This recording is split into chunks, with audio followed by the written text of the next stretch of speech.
ఎవరు ఎవరితో double game ఆడుతున్నారో అర్థం కావట్లేదు.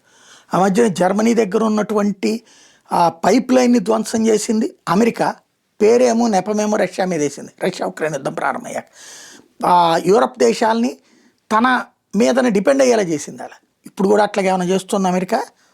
హార్ముజ్ జలసంధి దగ్గర నిన్న సౌత్ కొరియన్ షిప్పుని మీద కాల్పులు జరిగినాయి, ఇరాన్ నుంచి వెళ్తుంది అన్నటువంటిది.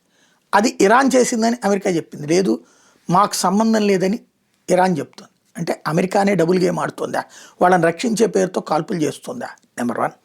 నెంబర్ 2, దుబాయ్లో ఉన్నటువంటి పుజారియా క్షేత్రం దగ్గర మీద దాడి జరిగింది, అది ఇరానే చేసింది అన్నటువంటిది ఇరాన్ ఇదే దుబాయ్ నమ్మింది, మిగతా అందరు నమ్మారు.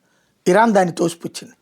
సీన్ కట్ చేస్తే అది ఏమన్నా అమెరికా చేయించిందా, సౌదీ చేయించింది అన్నటువంటిది నమ్మేటటువంటి ప్రచారం అయితే చేసుకొస్తున్నారు. అంటే వాళ్ళకి డిస్ప్యూట్స్, అంటే సంథింగ్ ఏదో జరుగుతోంది. ఎవరు కుట్రలు చేస్తున్నారో అర్థం కావట్లేదు.